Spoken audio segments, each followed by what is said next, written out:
Delhi is a city with an impressive and remarkable history.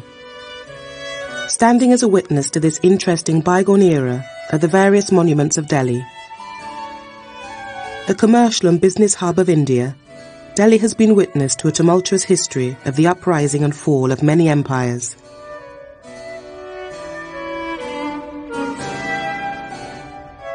Work on the Jama Masjid Mosque was begun in 1650 by the Mughal Emperor Shah Jahan to complement his palace at the Red Fort.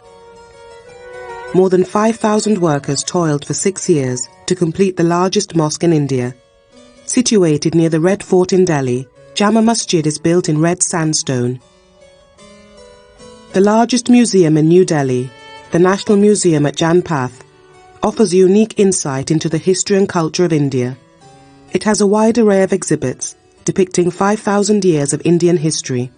The 3 floors of the museum offer splendid and priceless pieces of Indian art and sculpture that have been arranged in galleries according to the period they belong to.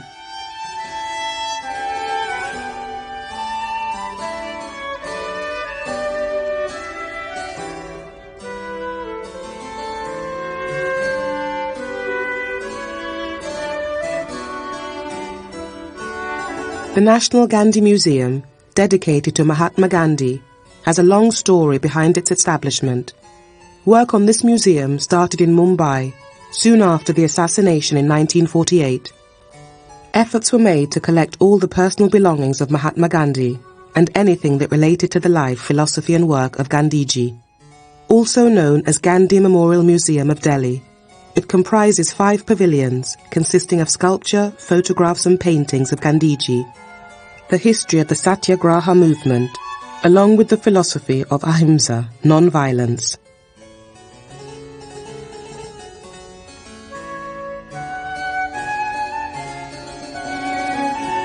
Mahatma Gandhi is one of the most fascinating personalities of the 20th century.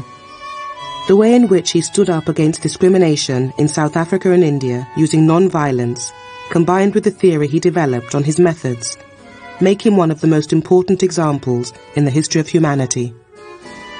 He's been the inspiration for many people, including Martin Luther King. The Gandhi Memorial Stone is square in shape, made of black stone. His last word, Hey Ram, is inscribed on it. The mortal remains of Mahatma Gandhi were cremated on this spot, on the west bank of the river Yamuna.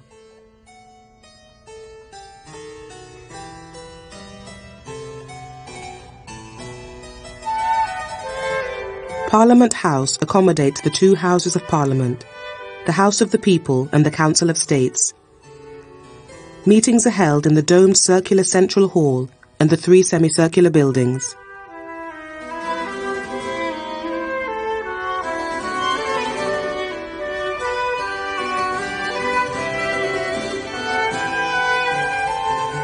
Enclosing the Parliament House estate is an attractive red sandstone wall or iron grille with iron gates.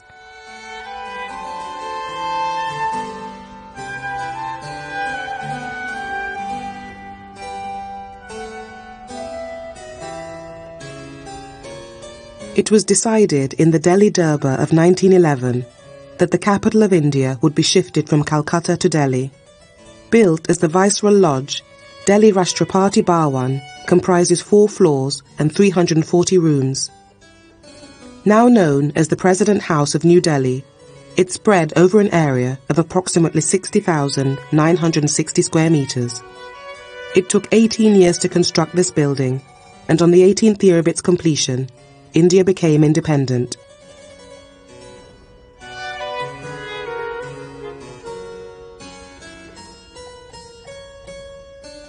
This solemn monument was built in memory of the 90,000 Indian soldiers who died in World War I.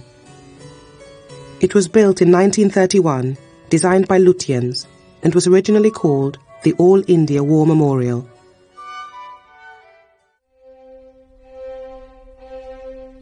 The importance of Humayun's tomb in the evolution of Mughal architecture is great. It's the first of a long series of dynastic tombs and innovative in a number of ways, notably due to the fact that it introduced the garden tomb to the subcontinent. Humayun had travelled widely in the Islamic world, particularly in Persia and Central Asia, and brought back with him ideas that were applied by the architect of his tomb, under the direction of his widow, in this tomb.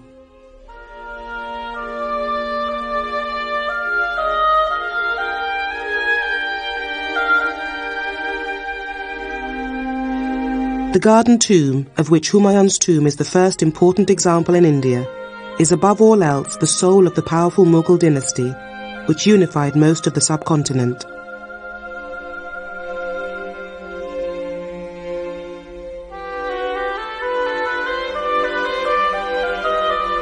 Exemplifying the formative stage of the Mughal structural style, Humayun's tomb stands as a landmark in the development of Mughal architecture, and also represents the earliest extant specimen of the Mughal scheme of the garden tomb, with causeways and channels. It's a well-developed specimen of the double-domed elevation, with kiosks on a grand scale. This building tradition culminated in the Taj Mahal, constructed a century later. Despite being the first standardized example of this style, Humayun's tomb is an architectural achievement of the highest order. The tomb of Humayun, second Mughal emperor of India, was built by his widow, Biga Begum, in 1569 to 1570, 14 years after his death, at a cost of 1.5 million rupees. The architect was Mirak Mirza Giyaf. It was later used for the burial of various members of the ruling family, and contained some 150 graves. It's aptly been described as the necropolis of the Mughal dynasty. The tomb itself is in the centre of a large garden, laid out in charbagh fourfold style, with pools joined by channels. The main entrance is on the south side, and there's another entrance on the west side. A pavilion and a bath are located in the centre of the eastern and northern walls respectively.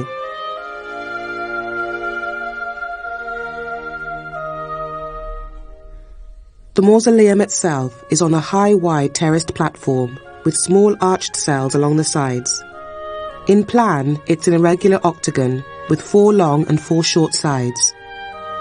It's surmounted by a 42.5-metre high double dome, clad with marble, flanked by decorative pillared kiosks called chatris.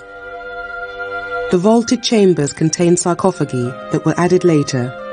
The sex of each occupant is marked by a simple carved symbol.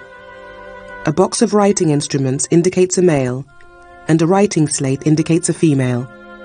The sarcophagi are not otherwise inscribed, but among them are known to be those containing the wives of Humayun and several later Mughal emperors and princes.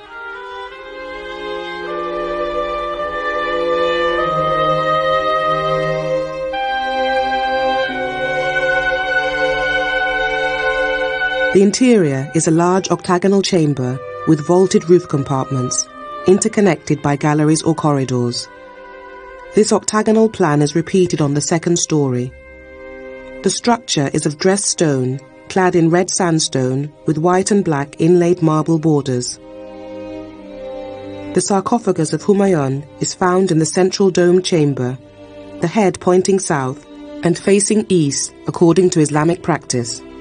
Although the architect of the tomb was imported from Persia, it's been observed that the distinctly Indian aspects of the tomb, such as the Hindu chatris, the domed pavilions that surround the central dome, set Humayun's tomb firmly in the Indo-Islamic tradition that was already emerging at the time. Many of the tomb's basic elements, such as the octagonal plans and high iwans, are derived from earlier tombs built for Delhi sultans. The unprecedented scale and grandeur of the monument, however, are aspects that were to define much of subsequent Mughal tomb building, and are among the similarities commonly cited between Humayun's tomb and the Taj Mahal in Agra.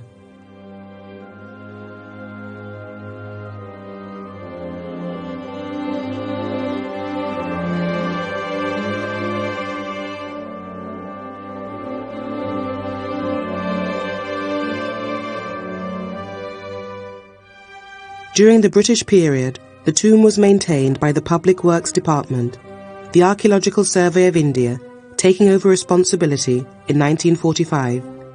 Various conservation works have been carried out since that time, including the restoration and stabilization of the masonry of the southern and eastern walls, and the laying out of the lawns and gardens around the tomb. As with all monuments in the care of the Archaeological Survey of India, there's a regular annual monitoring and maintenance program, combined with a rolling program of special restoration projects.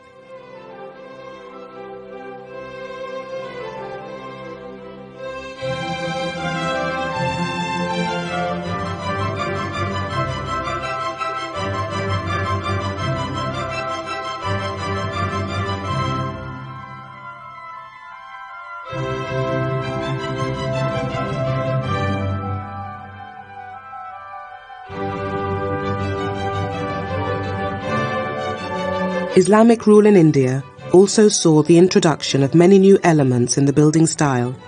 This was very much distinct from the already prevailing building style adopted in the construction of temples and other secular architecture. The main element in Islamic architecture is the introduction of arches and beams.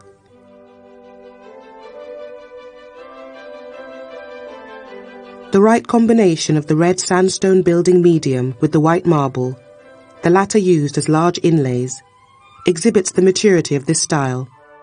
This kind of combination of red sandstone and white marble in the tombs could be invariably seen in the architecture of Delhi sultanates in the 14th century AD. The different religious beliefs are also reflected in the mode of construction and architectural styles. The Islamic style also incorporated many elements from the traditional Indian style, and a compound style emanated. The introduction of decorative brackets, balconies and specific decorations in the architecture is an example in this regard.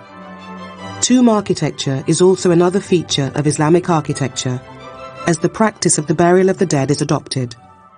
The general pattern of tomb architecture consisted of a domed chamber, the hujra, a cenotaph in its centre with a mihrab on the western wall, and the real grave in the underground chamber. To this general tomb architecture, the Mughals added a new dimension by introducing gardens all around the tomb. The garden complex is divided mainly into 4 compartments, which are further subdivided into many square parts, with causeways and water channels, and water pavilions at regular intervals.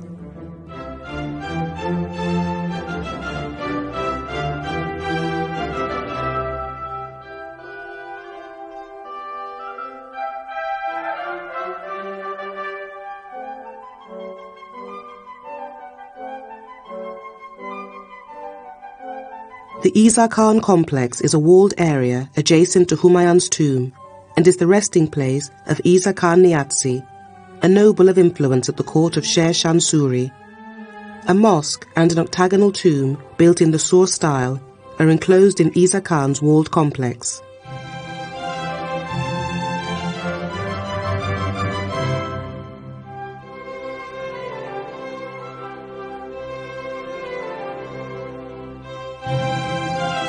The Humayun tomb complex also houses many other prominent buildings, which are examples of architecture of the period preceding and succeeding Humayun.